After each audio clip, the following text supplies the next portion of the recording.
Okay, welcome for the next session. So in last section we have seen that the introduction to thermal engineering. Now in this we are going somewhat more specific concerned to the thermal engineering. So the topic is concerned toward the study of heat engine, refrigerator and the heat pump. So in last session also we have discussed the basic, that is what the thermal reservoir. So that reservoir is what one hypothetical body which is having relatively large thermal energy in it. Okay. Suppose we can supply or absorb infinite amount of heat without any change in its temperature. So that body is what called as a hypothetical body, and same what is the reservoir. Okay. So reservoir can supply or absorb infinite amount of heat without any change in its temperature. So suppose the example that is ocean, lakes or the atmosphere. If we release what the heat into it or from it, so it does not matter, does not affect its temperature. So that is what a reservoir. Okay. If we supply the energy from the reservoir to any system, so that reservoir is called as a source. If we absorb the energy from any system, so that is what a sink. Okay. If any reservoir absorb the energy from any system, okay, so that reservoir is a sink. If a reservoir supplies energy to the system, then that reservoir is a source. So try to understand the concept of reservoir, source and the sink. Okay. Moving on, the first topic, that is what the heat engine. Okay. So what is heat engine is what the system which converts the heat or thermal energy into mechanical energy, okay, which can then be used to do the mechanical work. So that system is what a heat engine. Okay. So it produces work continuously at the expense of the energy supplied and operates in a cyclic process. So that is what a heat engine. In brief, we can conclude that what is a system which converts the heat energy into mechanical work. That is what a heat engine, at the expense of heat supplied, at the expense of energy supplied to it. So the examples are what? The heat engine, that IC engine, steam turbine or the gas turbine. These are what the examples of the heat engine. More specifically, we can see that that work can be done easily converted into heat, but the reverse cannot be do naturally. Okay.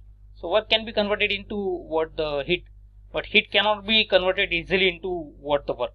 So we need to supply some additional heat or some work, then it is possible to convert heat into the required work. Okay. So what in Joule's first law of experiment, we have seen that when the weight is shifted from one position to another, so the blades will get stirred into the water, and then water is heated, okay, because of the friction between the blades and the water. Okay. So work is supplied, so that work can be converted into heat, but the reverse cannot be possible naturally. Okay. We need to add some more thing, we need to supply some more amount of work. Then next we can see that the heat engine, here you can see that so this is what the somewhat what the heat temperature which is called as a source, and the high temperature, that is what a sink. High temperature that is a source, and low temperature that is a sink.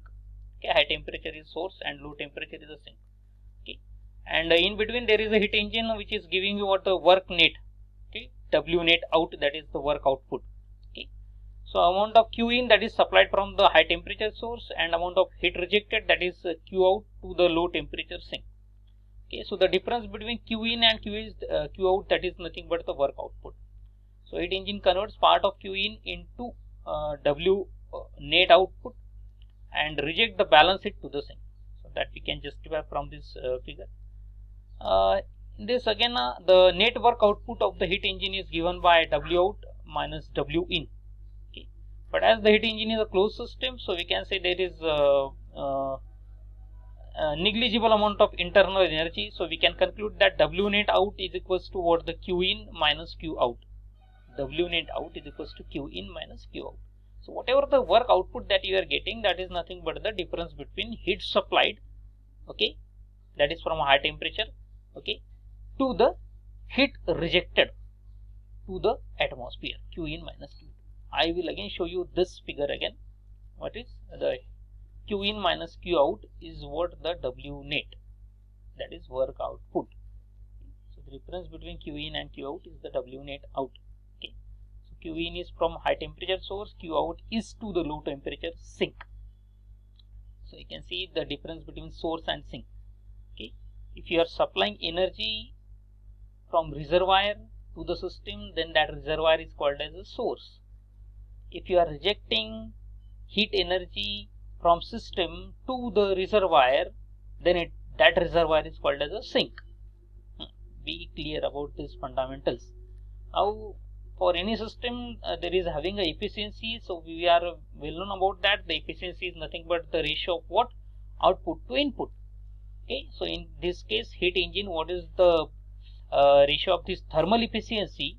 That is what? Net work output divided by the total heat input.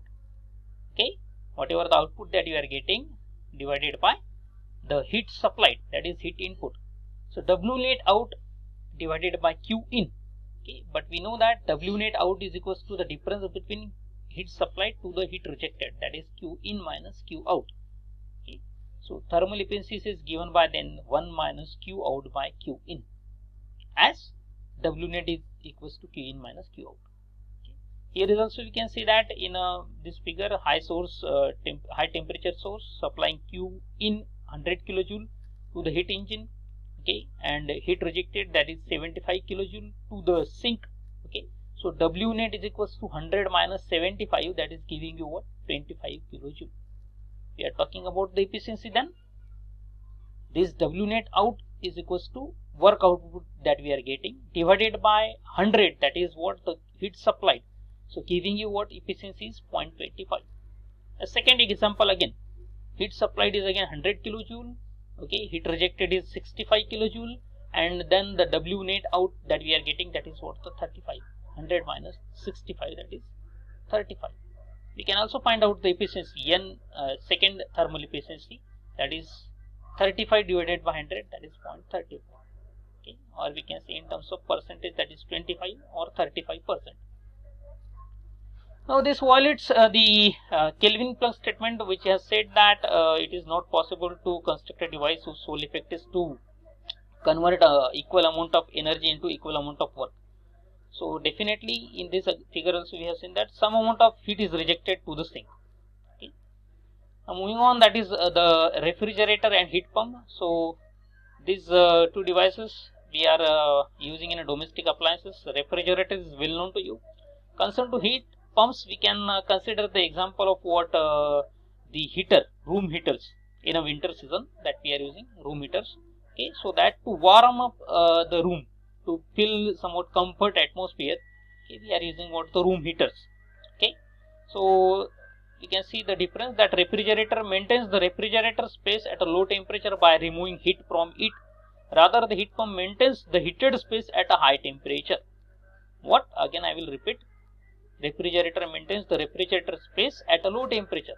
So you will see the cabinet of the refrigerator, that is maintained at a low temperature by removing heat from the heat. Whatever the preservatives that you are keeping, you need to remove the heat from those preservatives. In heat pump, okay, though the temperature of the room, inside the room in a winter season, it is lower, it is higher than the atmospheric condition, then still we want to heat that room to feel a comfort atmosphere. Okay, now the refrigerator, in this we can see the cold refrigerator space, that is at lower temperature, that is TL.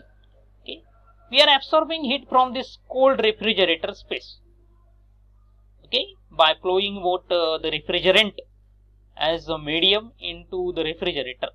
Okay, so to do this we are supplying W net in, that is what the required input. So this input that we are supplying to the compressor of the refrigerator, we are supplying this input, that is in the form of electrical energy. to run any refrigerator or that heat pump, you require electrical energy as the required input. So that we can say that W net in. Okay, that is what the work supplied by us to that system. So that is in the form of electrical energy. That is W net in.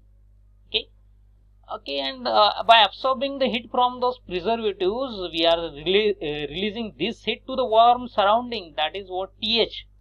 Okay, that is greater than the TL, or we can say QH.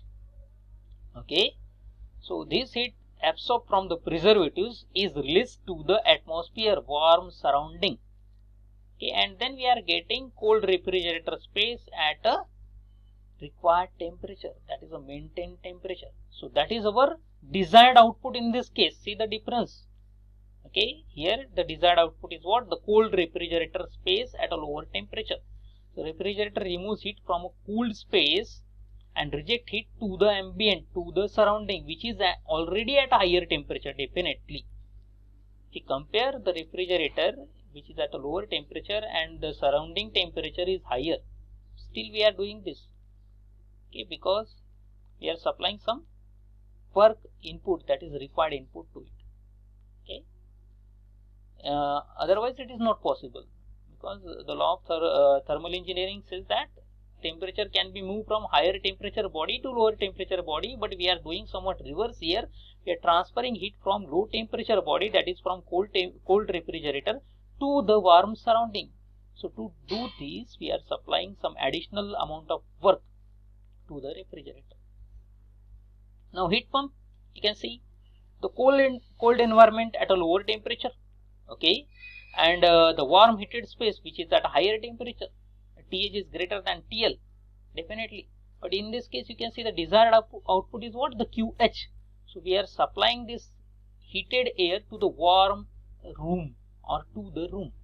Okay, so to do this, we require some work input. Okay, that is the required input. Okay, so though in winter season the temperature of our room is somewhat higher than the atmosphere, still we want to increase that temperature to fill the comfort conditions. Okay, so to do this, we are supplying what? Electrical energy to the heat pump to carry that cycle, to run that cycle. Okay, and then we are able to convert this air to a high temperature, that is this cold environment at a low temperature, that is visible to you. So that is what atmospheric air. Okay, so that is what with a low temperature, atmospheric air. Now we are supplying this air, atmospheric air, through the heat pump, where it is processed, and we are increasing the temperature of this air by passing it through the heater, room heater. Okay, when it passes through the room heater, okay, so the temperature of that air is get raised. So that is what QH, that is what our required output. And then this QH we are supplying to the warm heated space, that is to our room. Okay, that is to our room. Now to find out the performance of this refrigerator or pump, we are using the term that is what the coefficient of performance, that is COP, which is nothing but the ratio of desired effect about the divided by the required input. So W net in is equals to QH minus QL. QH is the higher temperature, QL is the lower temperature or heat supplied to the heat rejected, we can say. Now for refrigerator, our output is what? The QL, that is what here you can see, that is QL is our desired output in refrigerator. Okay, so QL divided by QH minus QL, that is the COP of the refrigerator. For heat pump, our output is QH, that is high temperature, divided by the energy supplied, that is QH minus QL. So COP of HP heat pump minus COP of refrigerator is given by like this, QH minus QL divided by QH minus QL, that is 1. So COP of HP is equals to COP of refrigerator plus 1, we can say. Okay, so again you can put this relation in this fashion also. COP of HP is equals to COP of refrigerator plus 1. COP of heat pump is always greater than the unity, but COP of refrigerator can also be greater than unity, but not always. Okay, so with this I would like to finish this session. Okay, we will meet in the next session for more terms or fundamentals of the thermal engineering. Thank you.